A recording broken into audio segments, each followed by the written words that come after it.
In a Kent County courtroom as a judge sentenced a man to decades in prison for killing his wife. Marcus Lofton shot his estranged wife, Alicia Lofton, multiple times just a day after she served him divorce papers. Alicia Lofton had just made a decision she couldn't take back. She was done. The papers were filed. The marriage was over. She had even made it clear the house was going up for sale. Everything was moving in one direction. Forward. But less than 24 hours later, he showed up. And by the time it was over, when he was asked why he did it, he kept repeating the same words. It happened so fast. But nothing about this started that morning. Because when you look closer, the real question isn't what happened, it's how it got to that point in the first place. Before we get into this, take a second to subscribe to True Crime Stories Chronicles and let me know where you're watching from. And tell me, have you ever seen a situation escalate this fast? Alicia Lofton was living a life that was moving forward. She was 38 years old, a mother raising 3 children who were all stepping into defining moments of their lives. Her oldest was nearing graduation, standing at the edge of adulthood. Another was preparing for college, getting ready to leave home and build something new.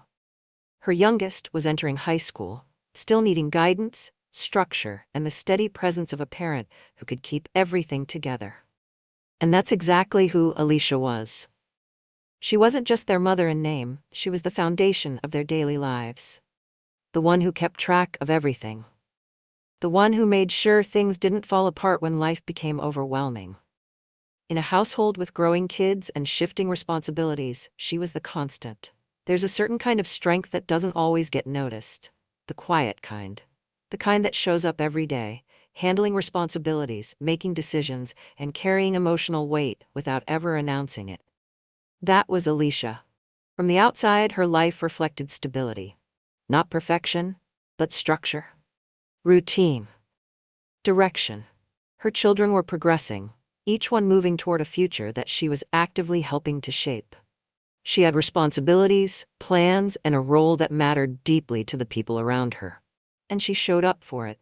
Because being a mother at that stage, raising teenagers and young adults, isn't passive. It requires attention, patience, and sacrifice. It means guiding them through choices that will affect the rest of their lives. Alicia was right in the middle of that process, making sure her children stayed on track. She had a future in motion. Not just her own, but one tied closely to the lives she was raising. And that's what makes what happened even heavier. Because nothing about her life suggested it would end the way it did. There were no signs to the outside world that everything was about to shift so suddenly. No public indication that within months, everything she had built, the routines, the plans, the future she was helping her children step into, would be interrupted in the most permanent way possible. To anyone looking in, this was a woman doing what she was supposed to do. Showing up, holding things together, pushing forward.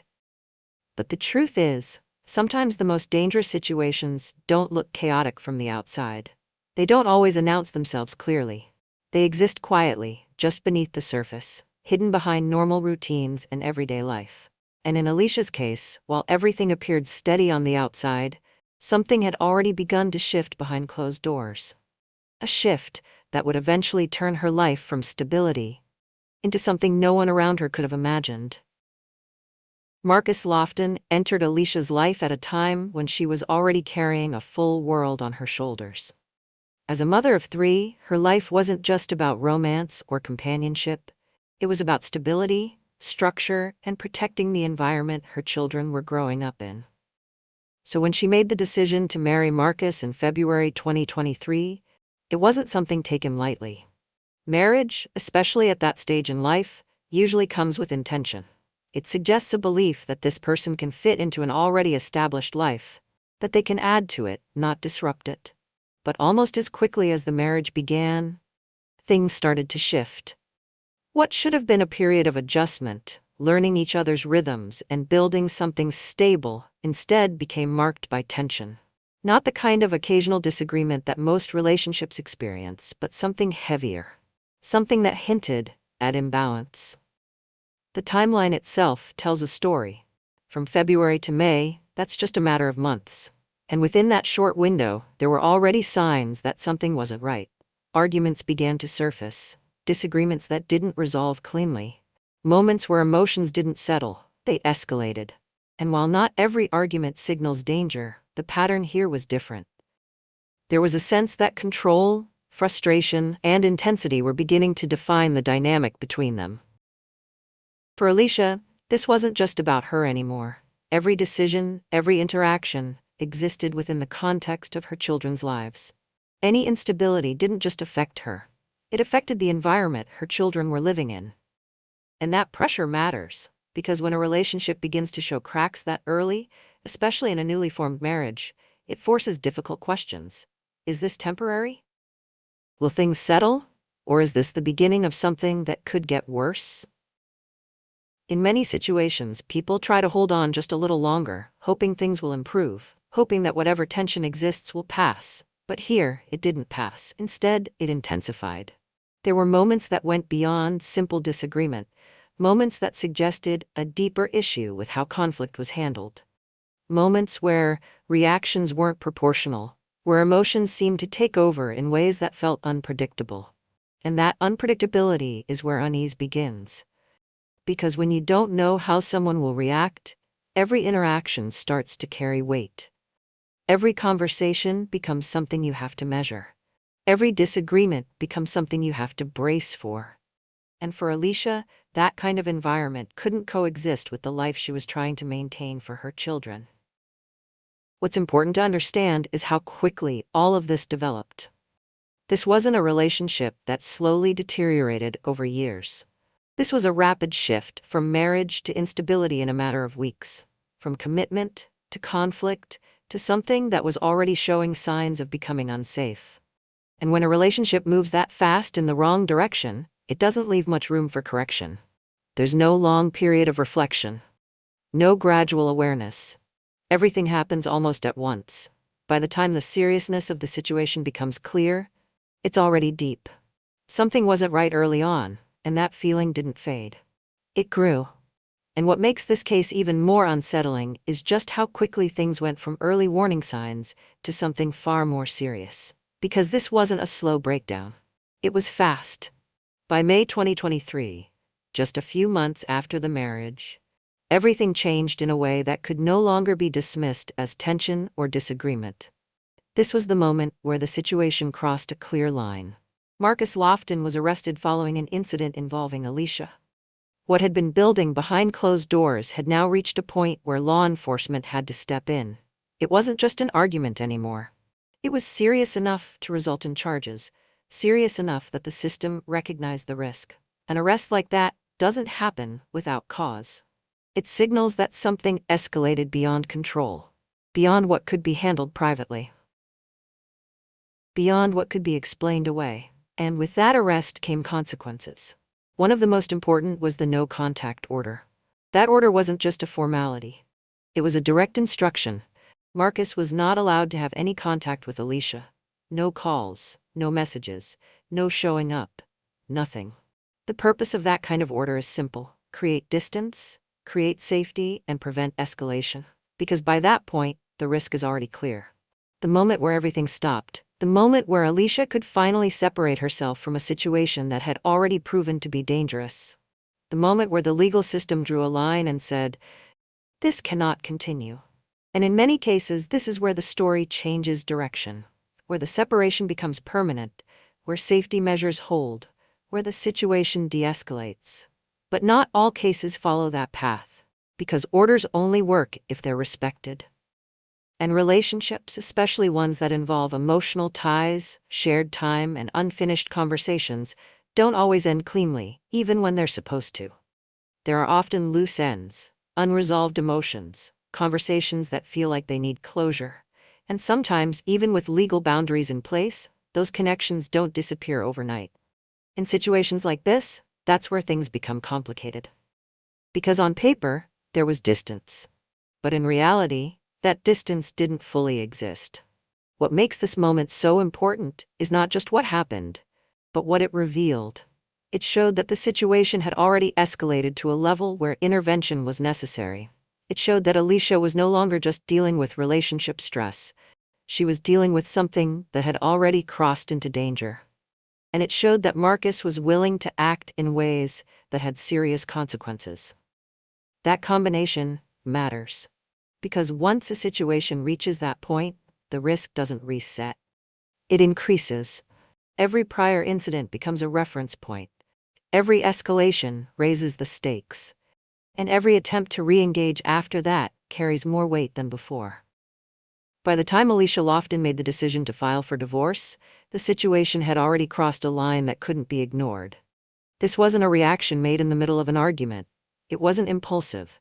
It came after months of tension, after an incident serious enough to lead to an arrest, and after a court order that was meant to keep distance between them. Filing for divorce was a clear statement. It meant she was done trying to fix something that had already shown it couldn't hold. It meant she was choosing a different path, not just for herself, but for her children. A path that moved away from instability and toward something safer, more predictable. But decisions like that don't exist in isolation. When one person decides to leave, the other person is forced to confront that reality, and how they respond can change everything. Because for someone who is already reacting with intensity, that kind of separation can feel like something else entirely. Not just distance, loss of control. And that's where situations like this become unpredictable. The dynamic shifts, the balance changes. What once felt contained within arguments and disagreements suddenly becomes something bigger because the relationship itself is ending. For Alicia, filing for divorce was a step toward safety, but statistically, and in real-life patterns, it's often one of the most dangerous moments. Because it removes access, it sets boundaries, it closes a door. And for someone unwilling to accept that, the reaction can escalate quickly. There's no clear record of exactly what Marcus was thinking in that moment, but the context matters. There had already been an arrest, there were already legal restrictions, and now, there was a formal move to end the marriage completely. In the hours leading up to that morning, nothing looked final from the outside. There was no clear marker that this would be the last stretch of normal before everything changed. No visible signal that the situation was about to reach a breaking point. But underneath the surface, tension hadn't gone away. It had been building. Alicia had already made her decision. The divorce filing wasn't just paperwork, it was a shift in direction. It meant she was no longer trying to maintain the relationship, she was stepping out of it. She made clear she was putting the house up for sale. But decisions like that don't always bring immediate distance. Sometimes they bring confrontation. At some point before that morning, there was phone contact between them, an interaction that didn't resolve anything. Instead, it carried the same weight that had been present for months: frustration, resistance, and emotions that weren't settling. An argument followed. Not necessarily louder than before, not necessarily different in tone, but heavier in meaning. Because now, it wasn't just about disagreement, it was about an ending. And endings can bring out reactions that aren't always predictable. There's something about that stage, when one person is trying to move forward and the other hasn't accepted it, that creates pressure. Conversations don't stay simple, they carry more intensity. Every word matters more. Every response feels final. Whatever was said between them, it didn't bring closure. It didn't calm the situation. It didn't create distance. Instead, it left things open, unresolved. And by that point, everything was happening within a short window of time. There was no long gap between events, no period where things cooled down. Each step followed the last, quickly. That kind of pace matters. Because it doesn't give space for reflection. It doesn't allow emotions to settle. It keeps everything active, moving forward without pause. And in that kind of environment, the next move often comes sooner than expected. There's no exact record of what Alicia was thinking that night. But based on everything that had already happened, one thing is clear. She was in the middle of trying to move forward, while still being pulled back into a situation that hadn't fully let go. That's a difficult place to be, because even when you've made a decision, the situation around you doesn't always respect it immediately. By the time that night came to an end, nothing had been resolved. The tension was still there. The distance hadn't fully taken hold. And what came next wasn't going to be another conversation. The next morning didn't begin with resolution. It began with presence. Marcus Lofton showed up. That alone already crossed a line. There was a no-contact order in place, clear, direct, and meant to create distance. But that boundary didn't hold. Whatever space Alicia was trying to establish was gone the moment he arrived. And with that, everything that had been building over the past months came back into the same space. There was no buffer, no separation, just confrontation. At some point after he arrived, the situation shifted into an argument. Not a casual disagreement, but something heavier, something tied to everything that had already happened. The arrest, the restrictions, the divorce filing, all of it collided in that moment. Conversations like that don't stay calm for long. Voices rise, words carry more weight, and when emotions are already close to the surface, it doesn't take much for things to escalate. That's exactly what happened. The argument intensified, and then Marcus retrieved a handgun. That moment changes everything. From that point on, Alicia's focus changed. It wasn't about the argument anymore. It was about survival. She ran. Instinct took over, and she moved away from him, creating distance the only way she could in that moment, by getting out of immediate reach. She made her way into a bedroom and shut the door behind her, locking it. For a brief second, that door became a barrier. A small line between her and what was unfolding outside. But barriers only work if they hold. On the other side, Marcus didn't stop. The situation had already crossed too many boundaries, and now it was moving forward without hesitation.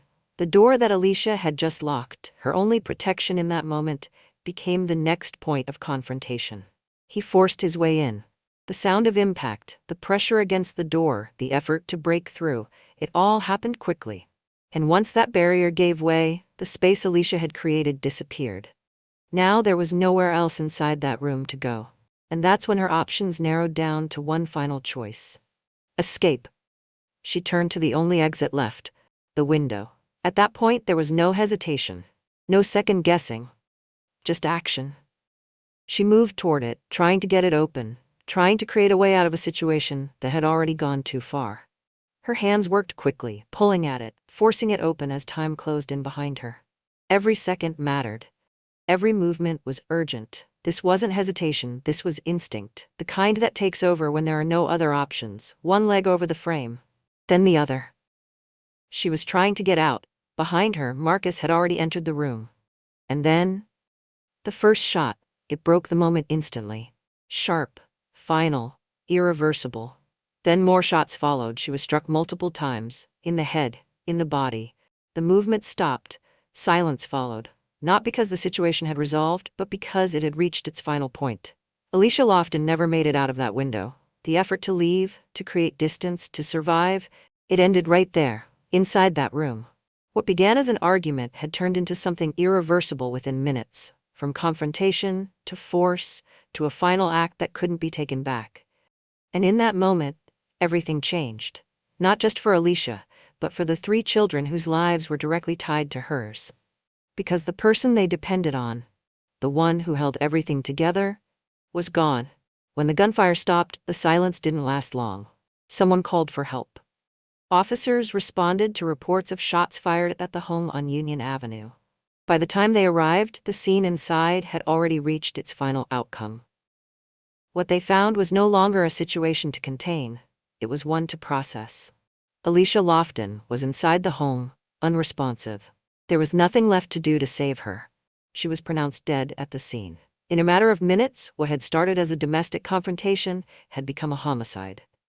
The reality of it settled in quickly, not just for those responding, but for everyone who would soon be connected to what happened inside that house. Marcus Lofton was taken into custody. There was no extended search, no uncertainty about who was involved. The events had unfolded in a confined space, and the outcome was clear. He was arrested and later charged in connection with Alicia's death. But beyond the legal process, the impact extended far beyond that moment. News of what happened spread through the family first, then the community, and the weight of it became real in a different way. Because Alicia wasn't just a name attached to a case, she was someone people knew. Someone who had responsibilities, relationships, and a presence that had been part of everyday life. That absence is what people felt first. The silence where her voice used to be, the space she once filled, and then the reality that stayed with everyone who knew her.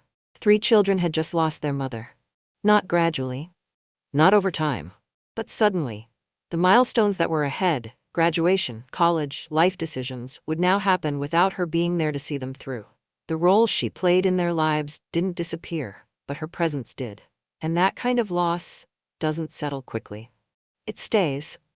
As the legal process moved forward and the case began to take shape in court, one thing remained constant. The outcome of that morning couldn't be undone.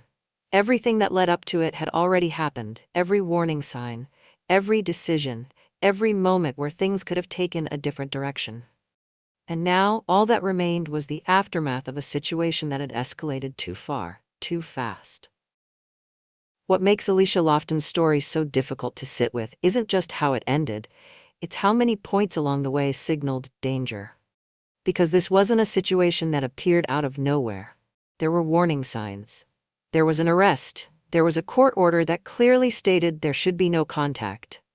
And still, it continued.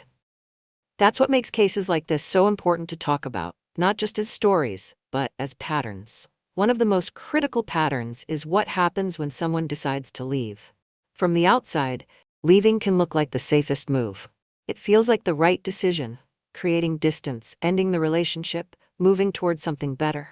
And in many ways, it is. But it's also one of the most dangerous moments, because leaving changes the dynamic completely.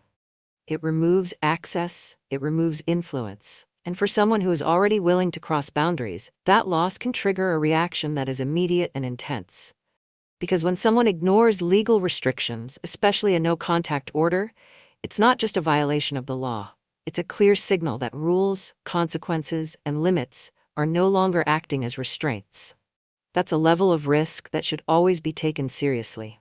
Another pattern that often appears in situations like this is the belief that things might calm down over time. That whatever happened before was isolated, that it won't happen again. But history shows something different. When violence appears once, it doesn't usually stay contained. It builds. Each incident lowers the barrier for the next one. Each escalation makes the next step easier to take. And over time, what once felt extreme can start to feel like part of the pattern. That's why early action matters. Not just recognizing that something is wrong, but responding to it in a way that prioritizes safety over hope. Because hope, in situations like this, can sometimes delay decisions that need to be made quickly. Support systems also play a critical role. No one should have to navigate something like this alone. Family, friends, and trusted people can provide perspective when things feel unclear. They can help reinforce decisions, offer protection, and step in when the situation becomes too difficult to manage alone. And sometimes, they're the ones who recognize the seriousness of a situation before the person inside it fully does. But even with support, one truth remains. Threats, actions, and violations should never be minimized. If someone has already shown a willingness to cross boundaries, especially through violence or by ignoring legal orders, that behavior shouldn't be viewed as temporary or situational. It should be seen for what it is. A pattern. And patterns don't disappear on their own. They escalate. That's the takeaway that sits at the center of Alicia's story. Not just what happened, but how it happened. Step by step. Warning sign by warning sign. Until it reached a point where there was no time left to react. And that's why stories like this matter. Because understanding the pattern doesn't change what happened, but it can change how quickly similar situations are recognized and how seriously they're taken before they reach that same point.